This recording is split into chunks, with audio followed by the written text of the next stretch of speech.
we penciled in for corner, starting corner, next on the other side of Jones. He's gone. And we got that poor little young boy, Dick Cameron, one of our draft picks. Yes. He's doing it 2 weeks in a row now with a backup defense. Imagine. It's true. If our starters were in. That's the first reason why Pierce needs to stay. But the second reason is most important. They're still playing hard for him.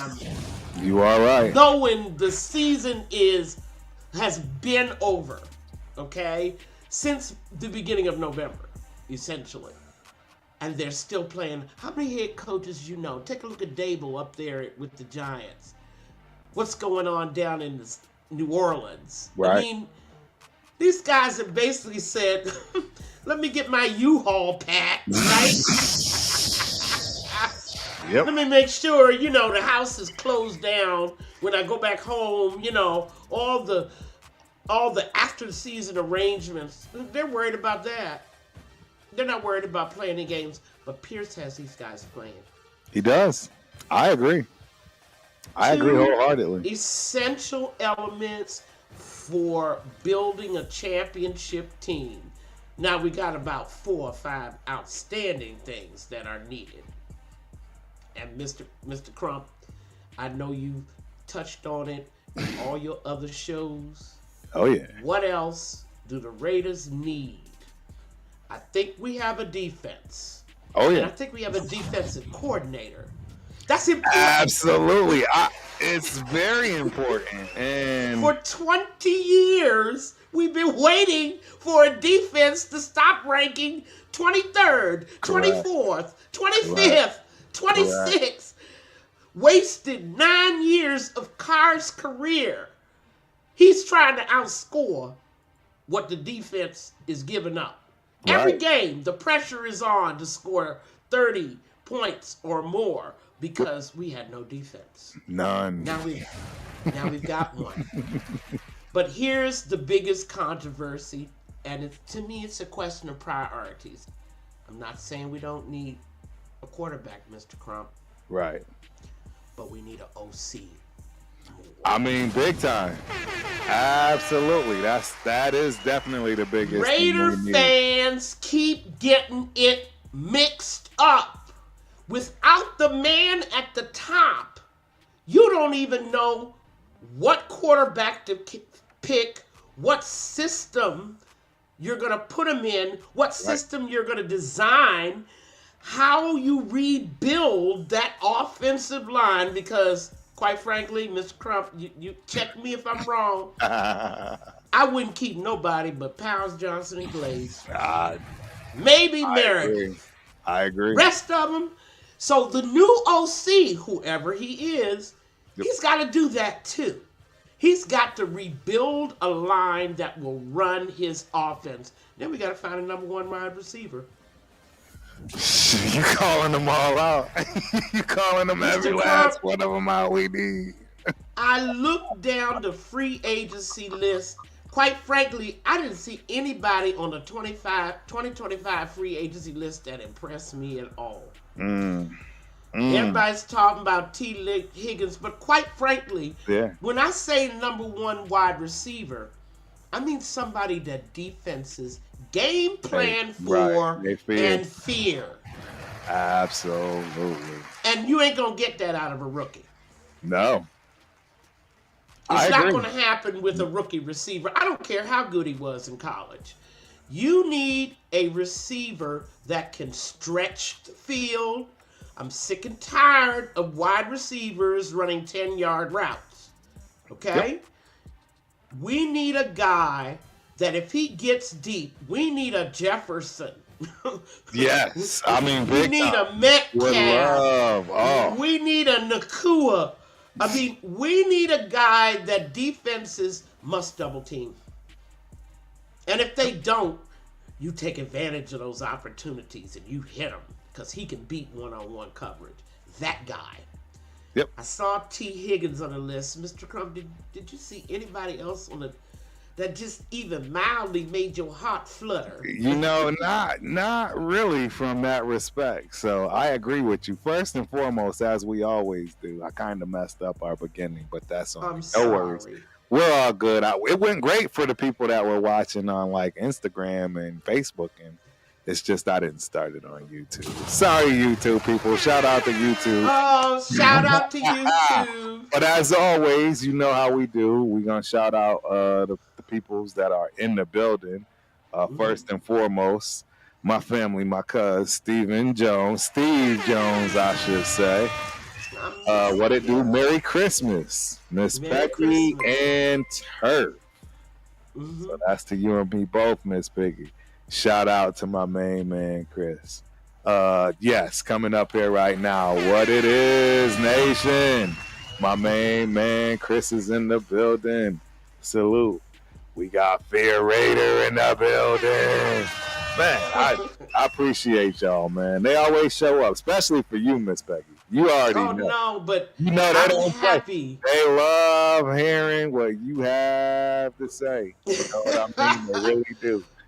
And Chris, you are right. We have the Lollipop Guild as wide receiver court. We got Sacktown Mike Raider in the building. And last but not least, this is very, very important. And I know this is my guy, Strike. You know who this is too, Miss Peggy. Shout out to Dark Side Raider in the building with the super chat. My man. Hey, man. It's so good to see you, man. Two of my favorite people in the nation. Merry Christmas. Man, Strike, you have no idea. You see, man, when we saw you, I saw you. I popped up immediately, said, how you doing? We always check on our family, man. Raider fans, I mean, we all in this together, right? I don't look at nobody as a fan coming here chatting with me and watching this show. I look at y'all as the same thing as I am, an avid Raider fan. We all in this together. So, yes, we are. I can't thank you enough, man. We appreciate it, man. Thank you for supporting the channel. Merry Christmas, man. Merry Christmas to my guy, Strike, man. We got a few more. I got to go through, Miss Peggy, because you know when they show No, please. You know what I mean? Shout out from Stockton. Welcome. Go Raiders, that Raiders fan. We got Gerard Pope, Raider Nation, through thick and thin. That's exactly what he meant. And now, finally, last but not least, man, one of my number one guys, man. I look out every day of the week. I look for this guy to make sure he's doing well. Billy Davis is in the building. What's cracking, Billy? Appreciate you, man. Yeah, let's get into it. Let's get into it further. So where did we leave off, Miss Peggy? Man, you know, I'm begging you, and I'm begging all of y'all out there, pull up that Sport Track free 2025. Click on wide receiver. What you gonna find? You can find anybody on that list that meets the qualifications that me and Mr. Crump just talked about. Fear. Someone that puts fear. And let me just say a little word about T. Higgins, who I've been watching for a long time. Of course, him and the Bengals ain't getting along mainly because they don't have Bank. But there's also something else about T. Higgins. And I'm just going to say it out loud. He's lazy. Hey. And the other part of T. Higgins is, and he's also hurt a lot. Yep. Okay? Yep. The boy has missed at least 5 to 6 games a year. Now, he may be that guy. Right. Comes here, and suddenly changes into that Hall of Fame wide receiver we're looking for. But T, I've seen him so many times not running his routes out. If he knows the ball's going over the chase, right? He half steps, maybe half blocking, drops balls that just don't make any sense to me.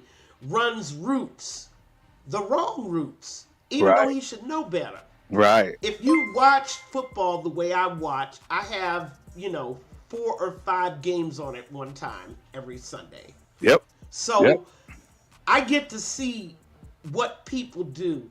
Anybody else on that free agent list? It's not much, but I do know one thing. that CRISPR Raiders is always supporting us, man, supporting this channel. Gifted 5 Ultimate Raider fan memberships. Chris, man, I'll see you Friday, brother. I can't wait, bro. I want to hear a lot about what you have to say now. It's all sunk in, Chris. So, yeah. And I hope you guys talk about, seriously, Raiders are going into the free agent market next year. There is a specific type, but let me get back to the top of what we were saying. You must have a top OC. Yes. There is nothing more important right now than to find an OC, and I'm afraid Turner is not your man. And remember, and even if he wasn't going to North Carolina with Belichick, as the rumor says, he still doesn't have the chops for the type of job. Look at what we're asking the OC, the new OC, to do. Right. We're asking him to get on board, get up to speed, decide who he's going to keep and get rid of. Then he's got to decide how we're going to draft, how we're going to fill that quarterback position. That's the first step. But the second thing is he's got to rebuild that offensive line. I would say that comes before quarterback, even though we're going to get arguments for the tank for number one crowd. I agree. If I could just...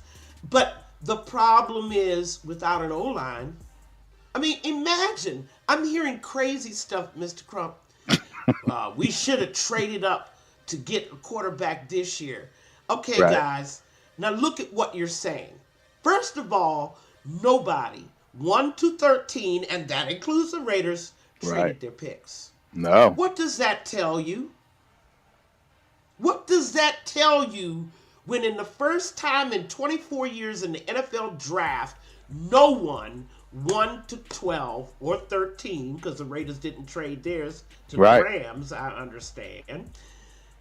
Nobody traded. Not a single one. Not a single one. What does that tell you? We couldn't have traded up for anybody. But imagine a scenario where we could. Let's take this a step further. You wanted to bring in a Jaden or a Nix or whoever you were going to, McCarthy, whoever you want, fell to you, okay? Into a situation where Getsy was the OC. You had no O-line. You had basically all season no number one receiver. We had a body for half the season, but he didn't want to be here. Okay? No number one receiver, no running game, and you had to switch OCs. Imagine the nightmare for that young quarterback. It's horrible. Horrible. No, you're absolutely right. And we've had these conversations. We discussed what's been going on in that world for us and for the quarterbacks that have passed through, and the lack of ones that have been drafted because we don't draft quarterbacks. Like, it's just a strange situation. It really is. And the whole part about Aiden O'Connell, I really don't feel like this young man has ever been given a chance to be properly evaluated. He's never had a running game. He's never had an O-line. He's never had a field-stretching, fear-producing number one wide receiver, even when Devontae was here. Correct. And, of course, he don't have OC. The play calling is mystifying. It's still mystifying as far as I'm concerned. Yep. 2 straight games, Bowers disappears. You see Bowers running over to the sideline on 3rd down. And even the commentators can't restrain themselves, right, Mr. Crump? They're like, why are they taking Brock Bowers out on 3rd down? Your answer's just as good as mine, because I don't have a clue why in the world you'd be taking our best player off the field when you need a 1st down. Who does that? Doesn't make sense. Who does that in the NFL? Okay? This is why Turner is not a candidate. He's not the guy for the job. Yeah. We need somebody who has experience bringing a rookie quarterback on. And I'm talking about one guy. Somebody who knows the AFC West like the back of his hand. I think I know who you're talking about. Somebody who produced no less than a 6th-ranked offense. All 7 years, he was the offensive coordinator in Kansas City. And oh, by the way, I have a chart that shows me that the year Bieniemy left in 2022, Right. they were first-ranked offense. The very next year, when Nagy took over, they were 15th. Wow. Now, if Andy Reid is calling all the plays, if Andy Reid was really the offensive coordinator, why did he drop from first to 15? No. No, yes. And that there people had said a lot about that. I mean, and everybody's going to use, right, these particular stats to skew it how they see fit for the, agenda that they have, right, or their narrative. But, yeah, I agree with you 100%. I mean, come on now. We need a guy who's been successful, has experience, knows that how to build from the ground up, because when he got Mahomes, I have no doubt that he was in the decision for Kansas City to trade to get Mahomes. So he had already evaluated which quarterback that year he wanted. Yep. I mean, we need that guy. We need a guy who knows talent, knows the NFL. Even after they traded Tyreek, Bieniemy was still producing top offense. Absolutely. Yeah. Tyreek was already gone by 2021. Okay? So we need to understand that the OC is way more important than your quarterback.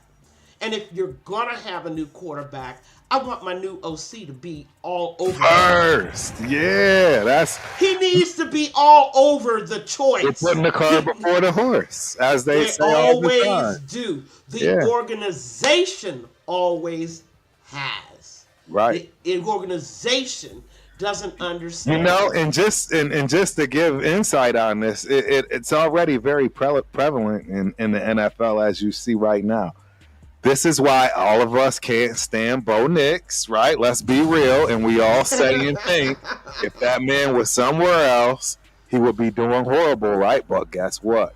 He has his guy. He has Sean Payton. That is his prototype. Payton knows how to work with those guys. Why do you think now they're looking in contention? They're actually looking like a team that has more than they do. We all know it's a facade. We know they go nowhere in this near future. But Sean Payton has them playing like they're a contender, and they'll make the playoffs, ladies and gentlemen. And that's because it's his pick. He went and got Bo Nix himself. So, I mean, it makes a lot of sense. I think Bo kind of fell to him. There was nobody else left on the board. No, true. Okay? No, true. I agree with that. I think he wanted somebody else. I think he wanted somebody else. Who do you think he wanted? I don't know, though, because all along, I think he wanted McCarthy. Yeah, okay. That would make a little bit more sense. I would agree with that. Payton didn't have a choice. Again, let's go back to it. No one from pick 1 to 10 was trading it. No, absolutely not. You're right about that. They probably weren't even, some of them weren't even answering. 1, 2, 3, they weren't even answering the phone. They was not begging. They needed quarterbacks. Correct. 1, 2, 3 needed quarterbacks bad. They're not trading. Your pick could never, in the first round, could never be good enough to make up. They had to have quarterbacks. They weren't even answering the phone. Okay? 4, 5, maybe they would have answered. The Cardinals and the Chargers might have answered the phone, but they didn't trade their picks either. Right. That tells you a whole lot. Yeah. That's in 24 years, that has never happened in the NFL draft, Where Right. not one team, 1 through 10, traded their pick. Not one. Crazy. And because everybody needed something. Yes. Bad. And they got what they needed. Everybody got what they needed. I Now, mean, as including far, us. I mean, as far, we want to talk about, everybody wants to talk about quarterback. I think that subject has been exhausted. Yes, we do need a quarterback. Yep. We The do. question is, what comes first, the chicken or the egg? Right. It's gonna be no good unless you make an OC choice. And remember, I said 2 or 3 times before, back in September when I was on your show, Right. Antonio Pierce should never let anyone tell him who not to interview, who not to pick. And remember, I said this. Why? Because they don't want you to have him. Right. They don't want you to be successful. I hope he's learned his lesson. Whoever even brought Getsy to him was out to sabotage him. I know. It's that, and that's why it's so hurtful to not really be able to know the intricate details of this stuff now, because I don't think that was his pick. I really don't think that was his pick. The point is that he settled for it and didn't make a fuss. Exactly, and that's on him. You hit it right on the head. Lots of OCs, experienced, successful OCs, young guys, but yes, much more success than Getsy could ever dream of. Okay? Right. And yet they went out and got him instead of the Brian Johnsons of the world, and there's so many names, and of course they let Bieniemy go to college. Right. He hadn't gone to UCLA by the time he had done that. And oh, by the way, this campaign to blackball and smear Bieniemy, once again, the reason they don't want you to have him, right, is because they don't want you to be good. No, I agree, and Mark is going to, what is the saying? Spite his nose to cut his face, and not even allow it because of the history. And we always have to bring that up because it's always the roadblocker. It's always the thing that gets in the way. I haven't seen anything in his history. I haven't seen an arrest. I haven't seen any charges with children. I haven't seen beating up the wife or the girlfriend. I haven't seen those things that people are calling deal breakers. No. Correct. That's what we call blackball. Yes. I couldn't agree more. Somebody doesn't want that man, just like Steve Wilkes. Someone does not want that man to succeed for whatever reason. And I say, that's the kind of deep experience that the Raiders are going to need for the job that has to be done. And if anybody still doesn't understand how many things you're asking your OC to do, Mr. Crump, can we list them again for them in case they need a refresher? Right. I mean, what do we need in our next OC? Number 1, he has to be smart. Yes. A play designer.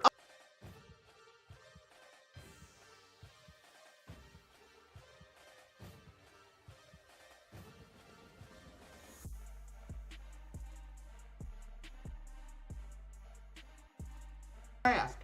And if he can't get him from the draft, then from free agency. I mean, there are just so many things, Mr. Crump. Are we back? Yep, we are almost. Yep, we had a disconnection. Give me 1 second. I think it will be back here in a second. Yeah, that was strange. That was, but the cosmic forces on Christmas Eve, right? Because we got Santa running all out there. Right. Messing with the radio signals. He's been working nonstop because it's nighttime. It was nighttime, early, so it's still nighttime for him. Right. But If to repeat, Yes. we are asking so much of the new OC, and Pierce, your job depends on getting it right. Do not bring us an amateur. Correct. We can't afford it. We can't afford it. Don't bring us a guy with no record of success anywhere. I don't care if you get him from college. He's got to have been successful. He's got to know how to work with men. And he's got to know how many things the Raiders need to fix all at one time. Yep. It's a 3-ring circus. Think about, Barnum and Bailey here. It's a 4-ring circus. He's got to manage 4 things. He's got to fix 4 things at one time. The quarterback, the running game, the O-line, and of course the passing game, the deep passing game. He's got to He's got to fix all 4. Plus, play design, play call, game planning. I mean, not a job for amateurs, But I want to go back to that Jags game. Let's do it. Let's talk about it. Yes, I hope we win out. I hope wherever we end up, we end up. Players and coaches cannot buy into the fan fantasy, and I'm going to call it a hallucination, an LSD hallucination. Right. That a professional looking out for his future in a career is going to go out and throw a game or not give all his effort. Other teams are watching. He might have to go into free agency. He might want a new contract, right? Absolutely. He does not want any film on him showing him not giving 100% effort. These guys have careers and futures. You are insulting them by even suggesting I agree that they're going to damage their future just so they can get the number 1 pick. Right. It's a fan fantasy. Only a fan can. It is. It is. No, I agree. No player can even be associated with that, and I, for one, am not going to associate myself with anyone who says we should lose the game. You would not believe how many people were angry, even people on podcasts. And absolutely. I mean, angry. I had to keep myself, I can't honest, associate myself with etc. I'll bring myself to the front of the congregation because what I can tell you is I didn't know how to feel about any of this. I'm telling you, this is the first time that I've ever been in this scenario of where it's our best case scenario if we lose. And that's just fact. See, that's the difference. And that's the part that needs to be discussed and talked about is that why is it the best case? I want to hear the and see, and that and that it's a best case, right? And that's the hit and miss rate of draft picks, right? No, and this is where I have to go back to my roots, if you will, and get a little bit more objective and go exactly with what you're saying. We know that first round picks for quarterbacks don't normally pan out. We can go back even just 5 years and nobody's going to be able to name the quarterbacks that are thriving from 5 years ago from that draft really without doing some research. It's and a lot of it, Mr. Crump, let me be fair. Yeah. Depends on the team that you're drafted. Correct. No, absolutely. Absolutely. I mean, I look at Baker Mayfield, Geno Smith, that boy Sam Darnold up in Minnesota. Yeah. And I say, thank God they found another team. Yes. Because otherwise, they'd be on that list of draft busters. Correct. And for every C.J. Stroud, there's a Carson Wentz. There's a Zach Wilson. Yep. Yeah, absolutely right. There's a Kenny Pickett. Yeah. You're absolutely right. You cannot say that it's the, quote, best case for us to have the pick, well, we don't know what kind of guy.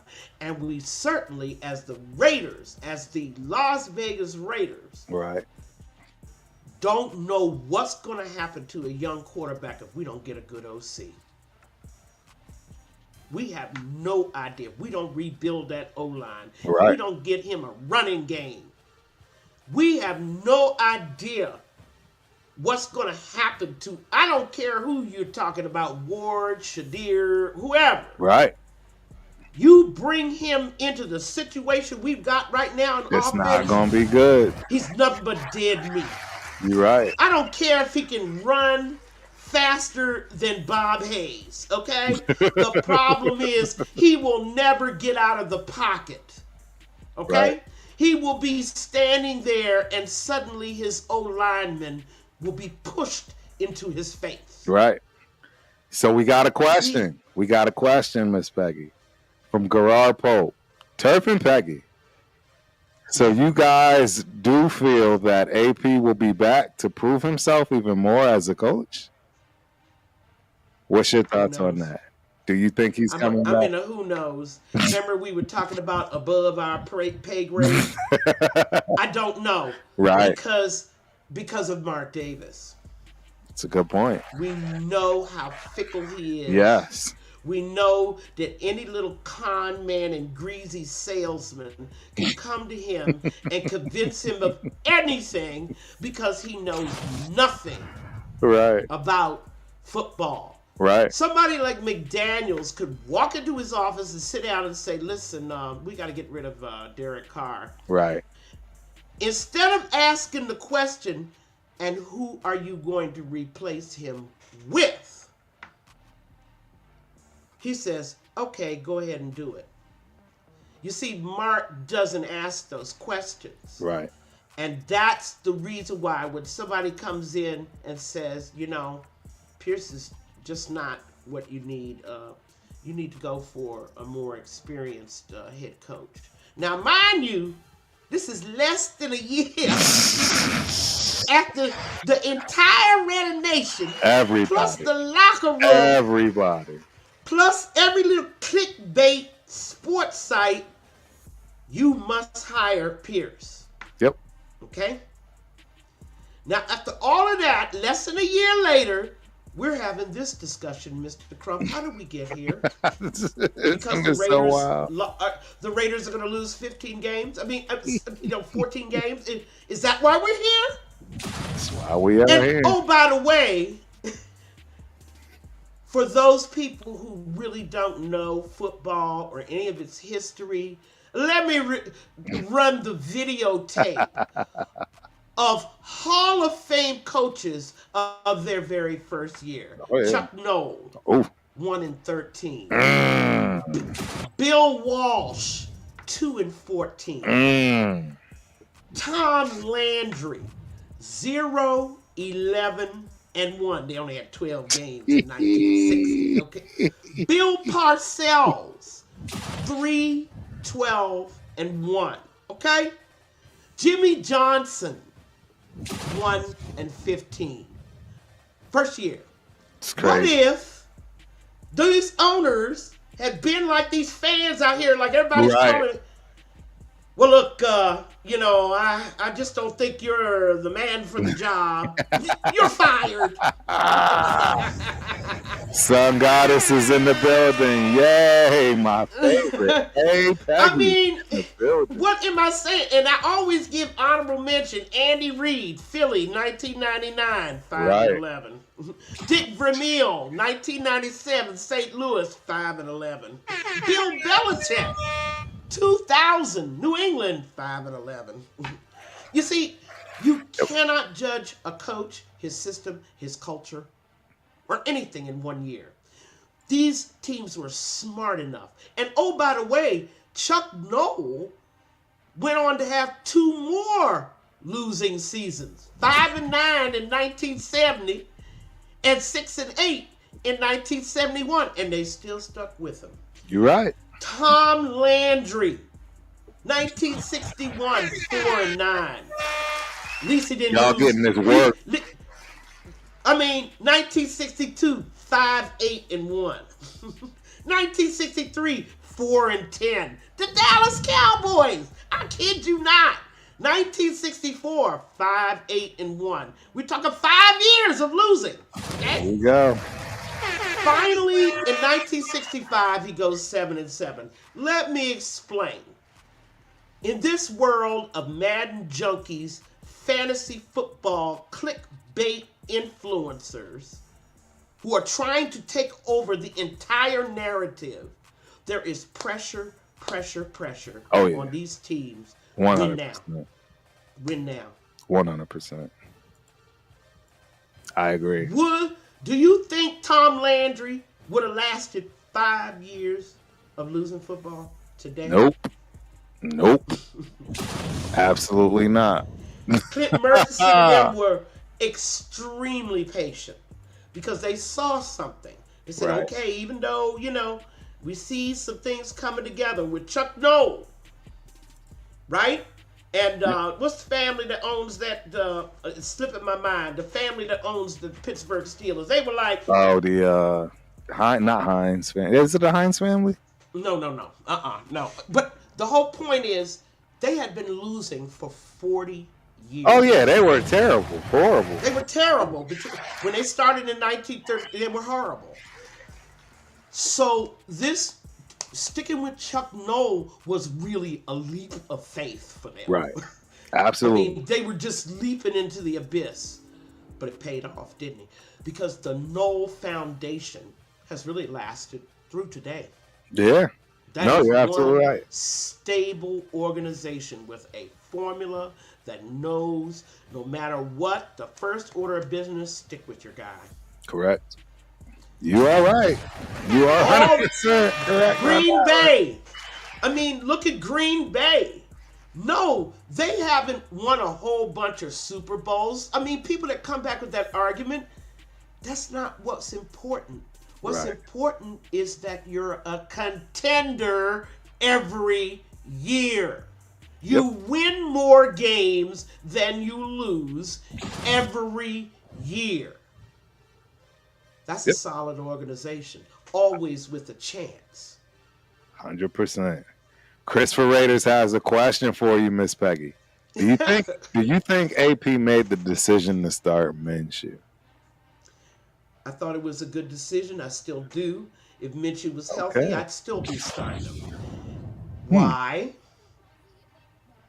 Because he's a guy with some experience.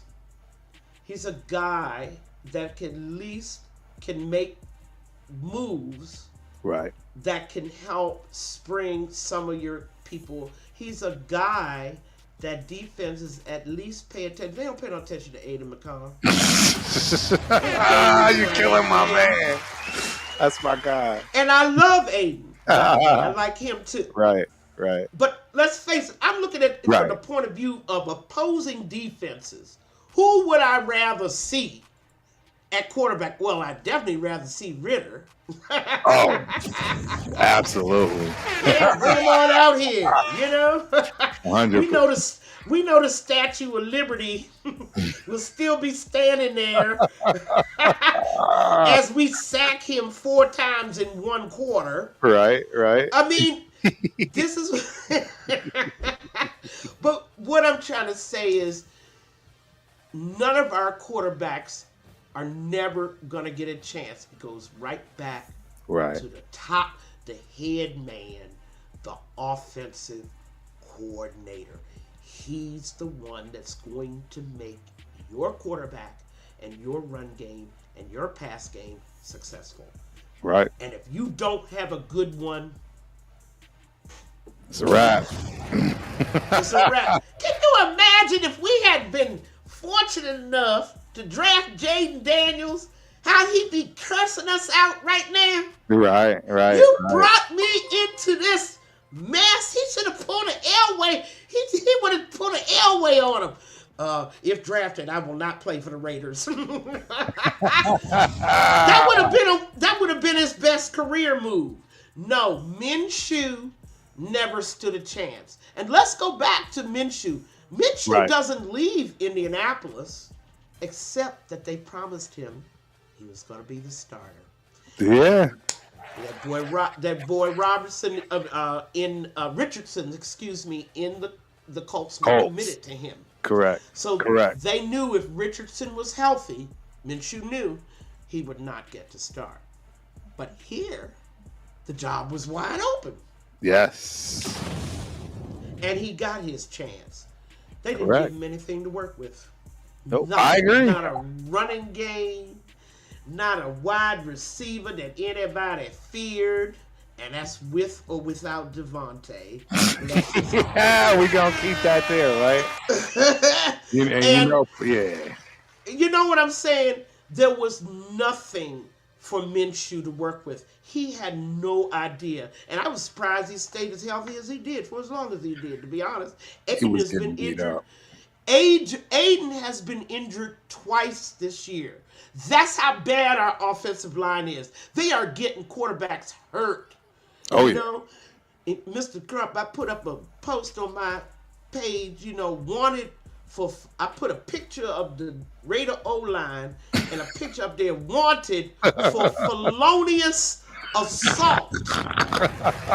They should have been arrested for getting quarterbacks hurt. Oh, yeah. They done got two quarterbacks, one twice.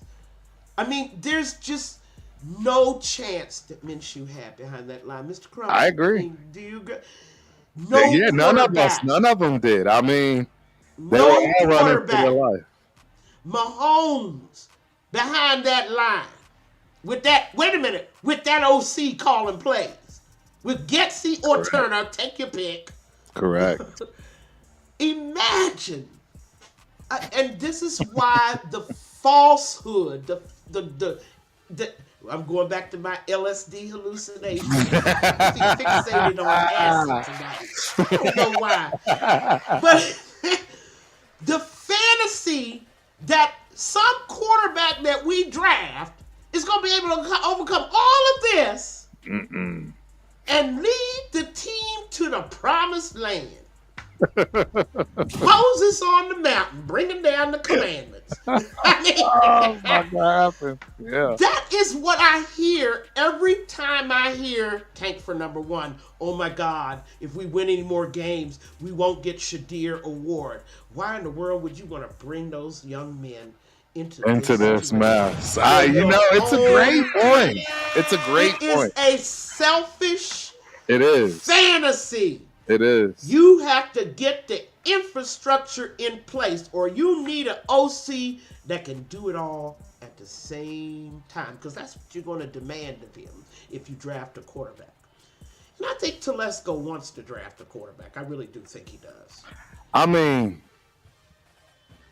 I'm at the point now where I'm flip-flopping back and forth, just based on the fact that we're nowhere close to just outright getting the top two quarterbacks in this draft. If we can't get Cam and or Ward right, I mean,